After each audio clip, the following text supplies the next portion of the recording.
Hello students, welcome back to our YouTube channel Chandigarh study material.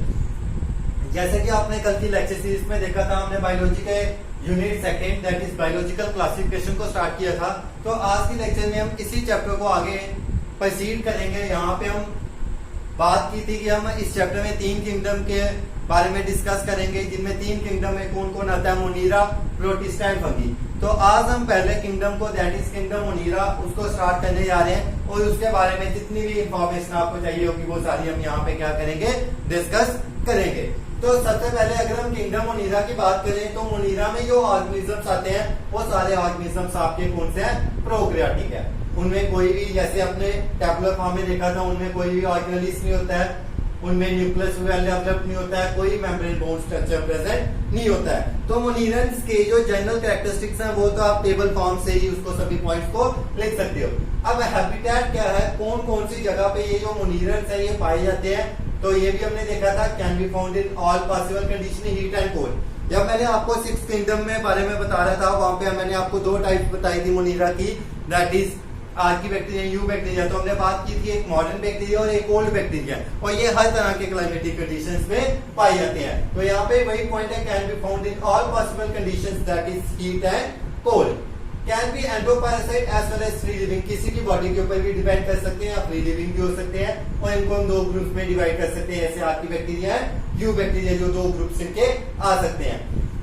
Then in मोनीरन्स का size क्या होता है, they are very small in size, that is microscopic structures can not be seen with the naked eye, so they have a size of 10⁻³ nanometre, very small in size. और इनकी shapes बड़ी different types की होती हैं। तो shapes की बात करें, अगर राउंडेड शेप होगी तो उसको कोकी या कोकस बोला जाता है। राउंड शेप के होंगे तो बैसिलाई या बैसिलस बोला जाता है। बट शेप के होंगे तो बडिंग बैक्टीरिया, स्टार्च शेप के होंगे तो स्टार्च बैक्टीरिया, स्पाइरल शेप के होंगे तो स्पाइरुलम, कॉमा शेप के होंगे तो विब्रो बैक्टीरिया, और एक शेप होती है प्लियोमॉर्फिक, यहाँ पे XYZ की शेप में आते हैं। तो डिफरेंट शेप हो सकते हैं बैक्टीरियंस की, they can be in the shape of comma, they can be in the shape of XYZ और स्टॉक बैक्टीरिया और बर्डिंग बैक्टीरिया। फर्दर ये जो कोकस है, कोकस को काफी सारा ग्रुप्स में यहाँ पे डिवाइड किया गया है। सबसे पहले अगर तो सिंगल होगा तो उसको माइक्रोकोकस, 2 होंगे तो डिप्लो, 4 होंगे तो टेट्रा। अगर इस शेप में प्रेजेंट होंगे, लॉन्ग रॉड लाइक शेप में प्रेजेंट होंगे स्ट्रेप्टोकोकस। अगर बंच में प्रेजेंट होंगे, जैसे ग्रेप्स का गुच्छा होता है, तो उसको स्टाइफोकोकस बोला जाता है। इसी तरह बैसिलस की भी अलग अलग शेप्स होती हैं, 1 होगा तो मोनो, 2 होगा तो डिप्लो। अगर हीप एक के ऊपर एक प्रेजेंट होंगे तो पैलिसेड बैसिलस, और द्वारा से एक के ऊपर ये लॉन्ग ट्यूब की फॉर्म में प्रेजेंट होते हैं तो स्ट्रेप्टोबैसिलस। उसके बाद ये जो मोनीरन्स होते हैं ये मूव किस तरह से करते हैं, तो मोनीरन्स मूव करते हैं विद हेल्प ऑफ फ्लैजिला, जो एक लॉन्ग टेल लाइक स्ट्रक्चर होता है। और फ्लैजिला के बेसिस पे हम इनको 2 टाइप्स में डिवाइड करते हैं, एक होते हैं ट्राइकस, दूसरे होते हैं एट्राइकस। ट्राइकस कौन से होते हैं, जिनमें फ्लैजिला प्रेजेंट होता है, और एट्राइकस कौन से होते हैं जो जिनमें फ्लैजिला क्या होता है, एब्सेंट होता है। अगर एक साइड पे फ्लैजिला प्रेजेंट होगा मोनोट्राइकस, दोनों साइड पे होगा तो एम्फीट्राइकस, एक ही साइड पे ज्यादा में प्रेजेंट होगा तो सिफेलोट्राइकस, दोनों साइड पे लार्ज अमाउंट पे होंगे तो लोफोट्राइकस, और अगर पूरी बॉडी के ऊपर ये प्रेजेंट होंगे तो ये क्या होते हैं, पेरिट्राइकस। अब हम इस कई न्यूट्रिशन की बात करते हैं कि ये क्या क्या चीजें खाता है, कैसे रेस्पायर करता है, और किस तरह से ये जो बैक्टीरिया होता है ये रिप्रोडक्शन को शो करता है। जैसे कि आपको पता है कि हमने अपना 5 किंगडम क्लासिफिकेशन का फर्स्ट टॉपिक को स्टार्ट किया था मोनीरा, जो कि एक प्रोकैरियोटिक है। वहां पे हमने उसकी कैरेक्टरिस्टिक्स के बारे में डिस्कस किया था, हैबिटेट देखा था, साइज शेप के बारे में देखा था, और वो किस तरह से मूवमेंट करता है उसके बारे में पढ़ा था। फ्लैजिला और फ्लैजिला के बारे में पढ़ा था, फ्लैजिला जो 2 टाइप का होता था। तो आज हम उससे अगले टॉपिक को डिस्कस करेंगे। यहाँ पे हम देखेंगे कि जो बैक्टीरिया होता है उसमें जो फूड मैन्युफैक्चरिंग का प्रोसेस होता है वो किस तरह से की जाता है, रेस्पिरेशन किस तरह से करता है, और रिप्रोडक्शन किस तरह से करता है। तो सबसे पहले जो आज का टॉपिक हमारा स्टार्ट होगा, आज का टॉपिक हमारा आ जाएगा that is mode of nutrition in bacteria.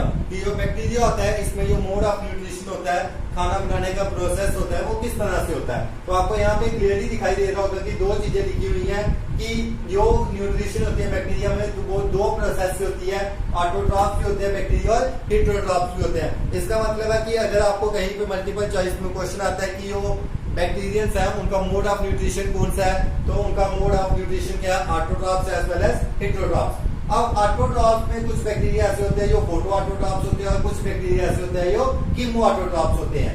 तो फोटो ऑटोट्रॉप्स और कीमो ऑटोट्रॉप्स आपने पहले ही ये टाइप्स फैमिलियर होंगे आप इन टाइप्स के साथ। तो अगर हम फोटो ऑटोट्रॉप्स में देखें तो फोटो ऑटोट्रॉप्स में कुछ पिगमेंट्स होती हैं जिन पिगमेंट्स का मेन फंक्शन क्या होता है, एब्जॉर्ब द सोलर एनर्जी। ये जो पिगमेंट्स होती है ये सोलर एनर्जी को एब्जॉर्ब करती है। अब आपने देखा होगा कि जैसे कि आप देखते हो फोटोसिंथेसिस का प्रोसेस होता है, फोटोसिंथेसिस के प्रोसेस में भी क्या होता है, अलग अलग तरह की पिगमेंट्स होती हैं। तो ये जो फोटो ऑटोट्रॉप्स है बेसिकली ये भी तो अपना खाना फोटोसिंथेसिस के प्रोसेस से ही तो बना रहे हैं। तो इसलिए इनका मेन फंक्शन भी क्या होता है कि ये सोलर एनर्जी को क्या करेंगे, एब्जॉर्ब करेंगे। और इनमें जो पिगमेंट्स होती है वो कौन कौन सी होती है, first one is the bacteriochlorophyll और सेकंड वाली कौन सी होती है, बैक्टीरियोविरिडिन। दो पिगमेंट्स होती हैं। तो किस तरह से होती है, अगर फोटोसिंथेसिस देखें बैक्टीरिया में तो वो एन ऑक्सीजनिक होते हैं, मतलब यहाँ पे ऑक्सीजन रिलीज नहीं होती है। और फोटोसिंथेसिस यूकैरियोट्स या प्लांट्स में देखें तो ये ऑक्सीजनिक होती है। यहाँ पे क्या होती है, ऑक्सीजन आपको क्लियरली दिखाई दे रही होगी। यहाँ पे ऑक्सीजन क्या की जाती है,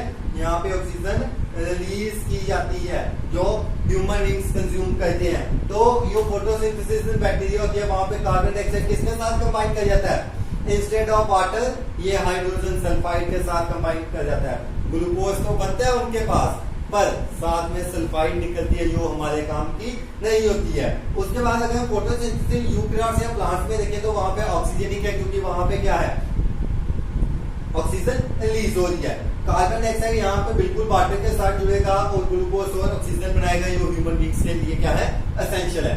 अगर कीमो ऑटोट्रॉप्स में देखें तो आपको पता है कीमो ऑटोट्रॉप्स में हम केमिकल्स की बात करते हैं और यहाँ पे आपके आते हैं नाइट्रीफाइंग बैक्टीरिया जो आपने नाइट्रोजन साइकिल में पढ़े होंगे, जिनका मेन फंक्शन क्या होता है, प्लांट्स को नाइट्रोजन प्रोवाइड करते हैं। भाई ये सबसे इंपॉर्टेंट, ये कन्वर्ट करते हैं अमोनिया को नाइट्राइट्स में या नाइट्रेट्स में। और एग्जांपल आती है नाइट्रोसोमोनास और नाइट्रोकोकस, दो टाइप के हमारे बैक्टीरिया।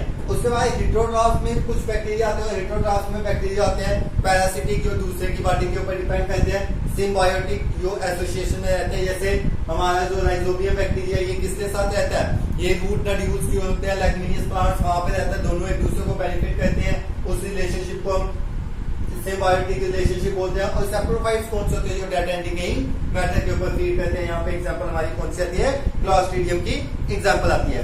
सेकंड टॉपिक को अगर हम देखें तो सेकंड टॉपिक हमारा जो आ रहा है वो हमारा कौन सा टॉपिक है, that is respiration in bacteria. की जो बैक्टीरिया होते हैं क्या वो रेस्पायर भी करते हैं, बिल्कुल। तो बैक्टीरिया रेस्पायर करते हैं, दो प्रोसेस है, one is the aerobic and another one is the anaerobic. जो एरोबिक होते हैं वहां पे कुछ स्टेप्स आते हैं, जैसे ये जो सारे के सारे स्टेप्स है अभी के लिए आप इनके नाम याद रखो। जब हम प्लांट फिजियोलॉजी के ऊपर आएंगे 11th क्लास के चैप्टर 10 to 15 में आपने सारी प्लांट फिजियोलॉजी पढ़ी है, वहां पे आपको ये चारों के चारों साइकिल्स वेल एक्सप्लेन किए जाएंगे और पेपर पॉइंट ऑफ व्यू से काफी ज्यादा इंपॉर्टेंट है। तो सबसे पहले ग्लाइकोलिसिस साइकिल होता है, यहाँ पे ग्लूकोज को तोड़ा जाता है पाइरुविक एसिड में। क्रेब्स साइकिल, यहाँ पे पूरा क्रेब्स साइकिल सिट्रिक एसिड को रिवॉल्व किया जाता है। इलेक्ट्रॉन ट्रांसपोर्ट चेंज और ऑक्सीडेटिव फोटोफॉस्फोरिलेशन। उसके साथ एनारोबिक रेस्पिरेशन भी होती है और एनारोबिक रेस्पिरेशन 3 टाइप की होती है, फर्मेंटेशन, यूट्रिफिकेशन एंड डिके। अगर हम फर्मेंटेशन की बात करें तो आपको यहाँ पे क्लियरली दिखाई दे रहा होगा कि फर्मेंटेशन का मतलब क्या होता है। फर्मेंटेशन का मतलब होता है ब्रेकडाउन। अगर हम फर्मेंटेशन की बात करें तो फर्मेंटेशन में आपको यहाँ पे क्लियरली दिखाई दे रहा होगा क्या होता है, breakdown of carbohydrates into carbon dioxide and C2H5OH। और C2H5OH किसका फॉर्म होता है, इथेनॉल का। मतलब इनकम्प्लीट ब्रेकडाउन हो रही है, ऑक्सीजन एब्सेंट है।